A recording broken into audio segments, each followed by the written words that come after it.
De retour aujourd'hui avec une vidéo sur les flammes jumelles et notamment tout ce qui tourne autour du couple et de ce que moi j'appelle les renoncements et deuils nécessaires liés justement au couple flammes jumelles. Alors qu'est-ce que je veux dire par là? Bien évidemment, l'histoire du couple c'est un choix des âmes, on l'a dit régulièrement et j'ai déjà dit aussi que selon moi les flammes jumelles qui arrivent à être dans un couple durable et harmonieux, et j'insiste sur ces deux qualificatifs qui sont pleins de sens, étaient ceux dont dont les deux partenaires avaient un niveau de conscience proche. Peu importe d'ailleurs le niveau de conscience. Ce qui compte, c'est la proximité d'ouverture de conscience et donc la proximité vibratoire. Parce qu'à ce moment-là, c'est comme parler à partir du même endroit, c'est comme parler le même langage. Donc ça, c'est quelque chose que j'avais déjà abordé. Aussi, ce sont des personnes, des êtres qui ont mis l'amour et la foi constante, et j'insiste sur constante, la foi constante en cet amour en premier. Alors ça a l'air assez basique ce que je suis en train de dire, je parle d'amour vrai évidemment et non pas d'amour, attachement ou de sentimentalisme. Qu'est-ce qui se passe la plupart du temps? La plupart du temps, vous êtes dans votre vie, soit voilà, plutôt en épanouissement, sans attente, en train de vous réaligner, ou alors vous êtes dans un grand désalignement, voire dans le chaos, où vous venez de passer un chaos, et là, tac, se pointe la retrouvaille avec votre flamme jumelle. Cette retrouvaille, elle provoque, dans le cadre que je suis en train d'évoquer ici, chez l'un des deux, un réveil. Et je dis réveil et non pas éveil. Réveil comme un premier pas, une prise de conscience, un déclic de quelque chose de plus vaste. C'est pour ça que je dis réveil. Parce que l'éveil, sauf pour certains, c'est un chemin progressif. Pour certains, c'est quelque chose de spontané, d'immédiat, mais assez peu nombreux en vérité. Qu'est-ce que c'est que l'éveil en hyper bref? Vous allez comprendre le sens de mon développement et de ma logique d'une certaine façon sous-jacente. Qu'est-ce que c'est que l'éveil en hyper bref? C'est retrouver son essence, sa vraie nature, et évidemment l'incarner. Donc c'est quitter le personnage. C'est un dépouillement des couches du personnage. C'est ça le chemin de l'évolution spirituelle. C'est donc ôter le pouvoir de l'ego pour entrer vraiment dans la puissance de l'essence. Je distingue le pouvoir de l'ego de la puissance de l'essence. Comme dit ma guidance, en fait, il y a 3 chemins. Vous savez que souvent on a tendance à penser, moi j'ai pensé très longtemps qu'il n'y en avait que 2, mais en fait il y en a 3. Il y a le chemin du chaos parce qu'il y a de la résistance. Il y a le chemin du labeur, celui que l'on fait pour la plupart d'entre nous, en tout cas d'entre vous qui êtes en train de regarder cette vidéo, c'est-à-dire le travail sur soi. Et puis il y a un 3e chemin qui est le plus simple, le plus court, et en même temps le plus compliqué en raison justement de notre personnage, qui est l'abandon à la lumière. C'est-à-dire à ce quelque chose de plus grand que notre petit moi. Ça, c'est le 3e chemin. Et d'ailleurs, on y est parfois contraint dans ces phases à la sortie d'une nuit noire de l'âme ou dans ces phases extrêmement intenses, on connaît ça. Simplement, c'est quelque chose qu'on ne sait pas conserver dans le temps, H24, reproduire d'une certaine façon, maintenir. Mais c'est quelque chose auquel on peut goûter. Certains d'entre vous l'ont peut-être expérimenté. Donc revenons aux flammes jumelles. Donc vous voilà à vous réveiller, donc à élargir votre conscience, tandis que la plupart du temps, votre autre continue en apparence, en tout cas, de dormir. Voire très profondément pour certains. Et donc vous voilà en plein décalage. C'est ça que je veux éclairer dans un premier temps et avançant à un rythme différent. Or, la réunion, pour rejoindre ce que je disais il y a un instant, elle ne peut avoir lieu que quand les deux se trouvent à un niveau de conscience proche. Hein, c'est la fameuse étape 6 de ces informations là qui circulent sur Internet. Il y en a quelques-unes qui sont pertinentes, alors non pas à tenir comme vraiment un plan de route, mais je trouve que ça fait partie voilà, des choses qui circulent, qui sont, en tout cas dans le chemin que j'ai expérimenté, que je continue d'expérimenter, qui me semble voilà, tout à fait pertinent. Donc la fameuse étape 6, c'est le moment de convergence. Mais pour ça, ça demande à ce qu'on en soit à peu près au même endroit, vous comprenez bien hein, ce que j'expliquais au début. Et peu importe le chemin qu'on emprunte pour ça. Hein, j'ai évoqué les 3 chemins, donc vous commencez à voir comment les pièces du puzzle s'assemblent ici. Ensuite, il y a, me semble-t-il, et c'est ce que je veux développer ici, quelques leurres et quelques éléments faussés dans la compréhension de ce lien et du chemin en lien avec ce lien.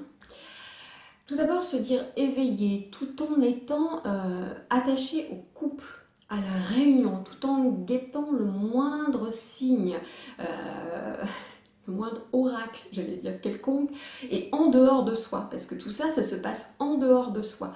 Toute cette espèce de vraiment de crispation à partir d'éléments et de choses qui sont en dehors de soi, c'est être dans l'ego.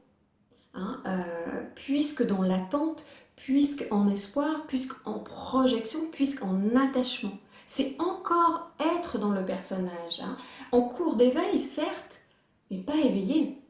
Hein. Donc ça, déjà, je veux peut-être un tout petit peu rectifier, parce que l'éveillé, il est défait de tous ces attachements, de ces crispations, de ces tensions, de ces besoins de contrôle, de besoin de se rassurer, de tous ces conditionnements, ces croyances et ces enfermements surtout. Hein.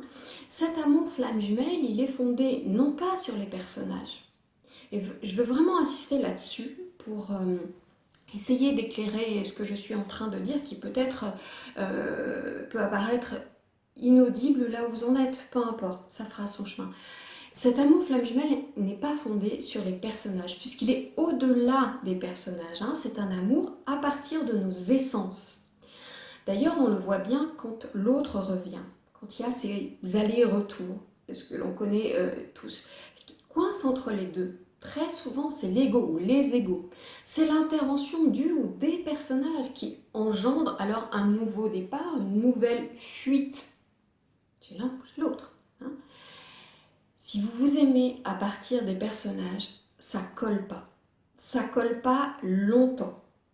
Hein, donc ça, c'est vraiment ce que je voulais dire. Si vous voulez le couple, si vous voulez la réunion, potentiellement la romance aussi, à partir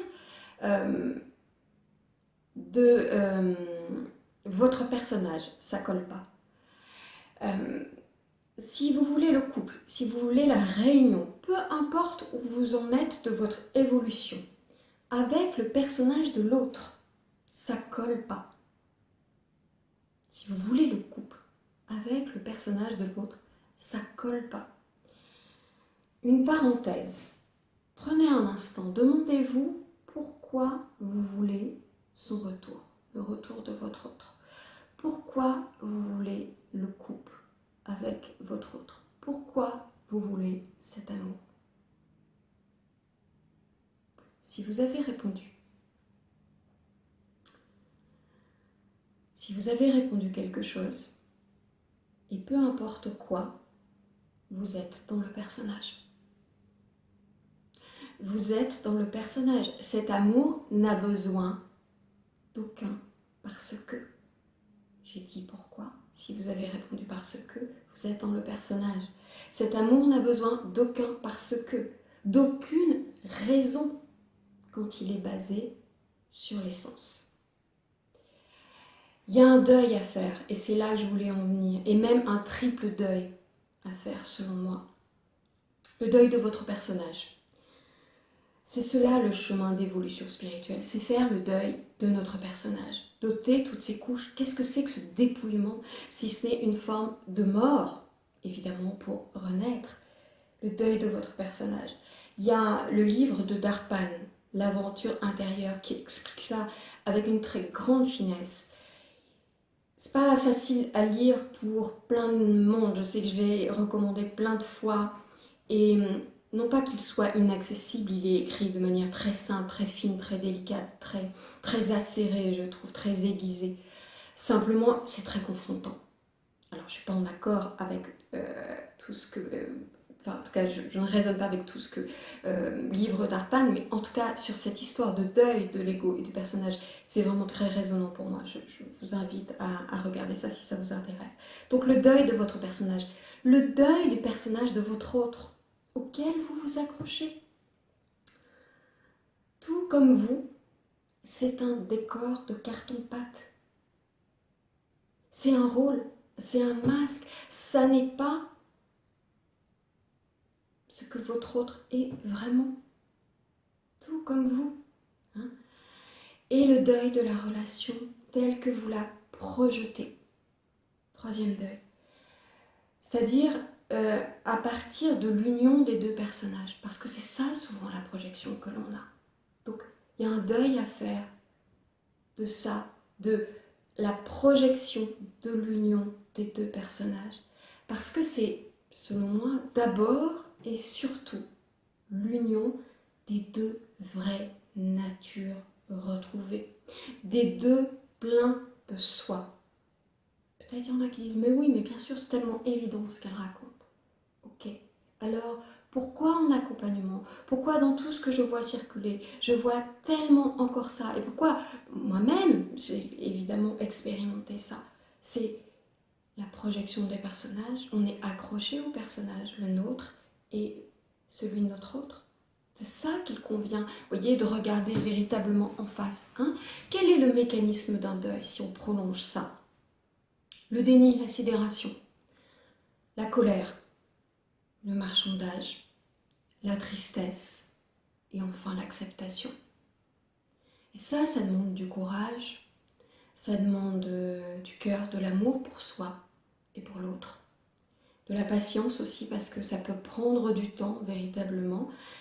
Ça n'est pas linéaire, il y a des allers-retours, des soubresauts au gré des peurs, des résistances et pour chacun des deux partenaires, des deux jumeaux.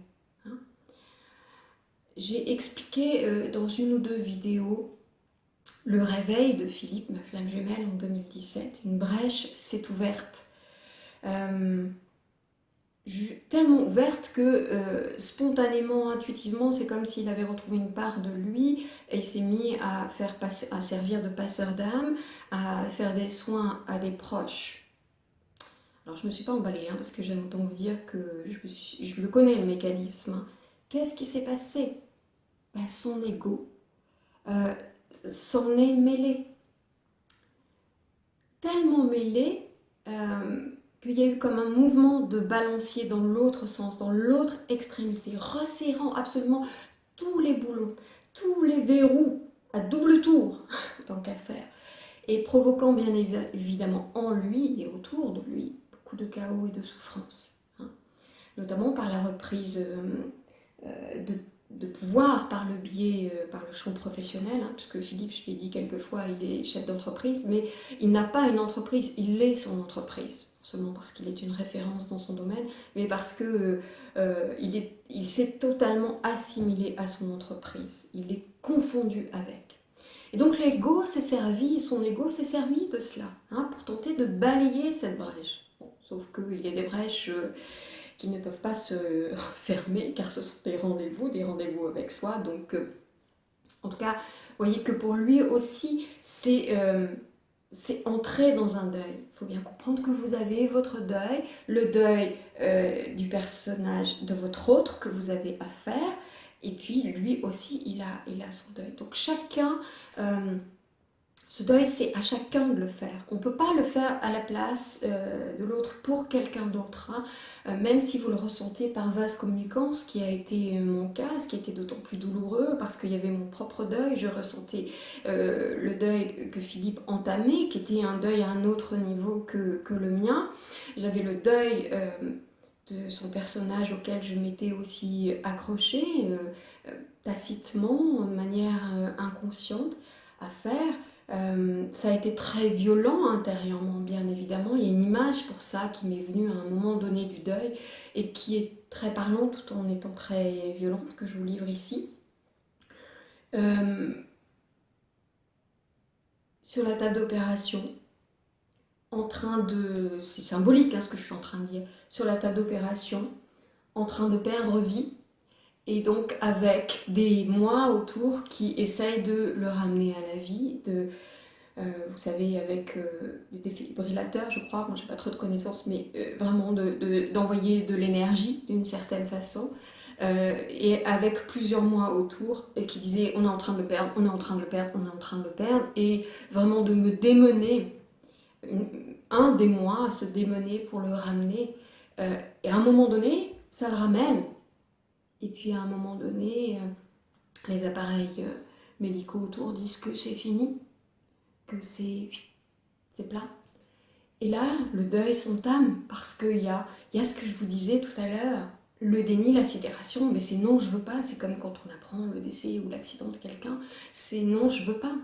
Et c'est vraiment ça, en hyper bref, la symbolique qui m'est venue, et c'est de lâcher à la fin. Et de constater que le personnage là, c'est lui qui est sur la table, mais ça n'est que le personnage. Et c'est lâcher ça, vous voyez. Donc il y a tous ces deuils, occupez-vous du vôtre, en fait, parce que derrière le deuil, il y a une renaissance, au-delà de tout ce qui est imaginable. Cette retrouvaille flamme jumelle, c'est une retrouvaille d'abord avec soi. Là encore, on se raconte beaucoup d'histoires, souvent, sur là où on en est. Pensons savoir, alors qu'on ne sait pas ce que l'on ne sait pas, comme je le dis souvent. Et vient ce moment... autre que ce que l'on a vécu, ce que l'on appelle la nuit noire, le point zéro. Même si on a déjà passé ça, je parle là d'autre chose, où tout fout vraiment le camp. Absolument tout, même nos maigres repères encore présents, ceux qu'on a bien voulu nous laisser sur ce chemin, nous sont ôtés. La peur de mourir peut surgir, parce que oui, quelque chose est en train de mourir. Notre personnage est en train de mourir, et c'est très à vif pour cette part de nous qui a constitué tout notre socle. Donc on peut bien tenter de retourner en arrière, de fuir, notamment à travers notre mental, ses questionnements, ses conclusions, ses je veux comprendre, sauf qu'il n'y a pas grand chose à comprendre. Cela est vain. C'est comme nager à contre-courant de sa nature, du flux de la vie, auquel on a dit oui en vérité, notre âme, elle a dit oui à ce rendez-vous-là. Donc on est mis au pied du mur, et je le redis, c'est vraiment au-delà de tout ce qu'on a pu connaître, même de tout ce qui était le plus rude. Et même si on a cru y être au pied du mur, là c'est encore autre chose dont je vous parle. Tout nous abandonne. Pour nous sommer, tout nous abandonne pour nous sommer de nous abandonner, pas de renoncer, de nous abandonner à ce bien plus grand que nous-mêmes, bien plus qu'on ne s'est déjà abandonné en fait. Ça qui est incroyable. Croyez avoir atteint le point de non-retour. Non, il y a un point de non-retour, encore un autre point de non-retour. Notre personnage résiduel, évidemment il a mal, évidemment il pleure, évidemment il hurle, il supplie, il résiste, et c'est en vain. Derrière, quand enfin on passe le chat de l'aiguille, je reparlerai de tout ça à un autre moment. Il n'y a plus de combat, plus de lutte, plus de désir, plus de projection, même plus de quête. C'est devenir totalement transparent. Et assurément, il y aura d'autres vidéos là-dessus.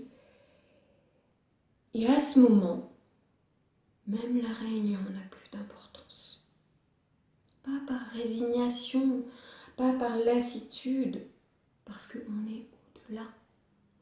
Si elle est, c'est ok. Si elle n'est pas, c'est ok. Même la réunion n'a plus d'importance. Et puis se souvenir, ce que je veux dire pour terminer cette vidéo, se souvenir que notre autre n'est qu'un outil, extérieur, une projection de nous-mêmes en miroir qui permet de retrouver le chemin de la maison. La maison, elle est dans le cœur. C'est tout simple en vérité, c'est nulle part ailleurs. Nulle part ailleurs. Toutes nos quêtes extérieures, tout ce qu'on a été grappillé à l'extérieur, ne parle, ne fait émerger que ce qui est à l'intérieur, ne parle que ce qui est déjà en nous, pour nous ramener à l'intérieur de nous. Et au bout du compte, on s'en rend compte. Il n'y a jamais de bout, mais au bout d'un moment, on s'en rend compte. On s'en rend compte que on a pris tous ces chemins extérieurs. Hein, c'est le fameux livre de l'alchimiste Paulo Coelho, ça. Si vous l'avez lu, vous savez de quoi je parle. Hein. Donc, se souvenir que notre autre n'est qu'un outil extérieur pour nous donner l'opportunité de retrouver le chemin de la maison. N'est-ce pas un magnifique cadeau d'amour, en vérité? Et voilà, je vous retrouve dans une autre vidéo. À très bientôt.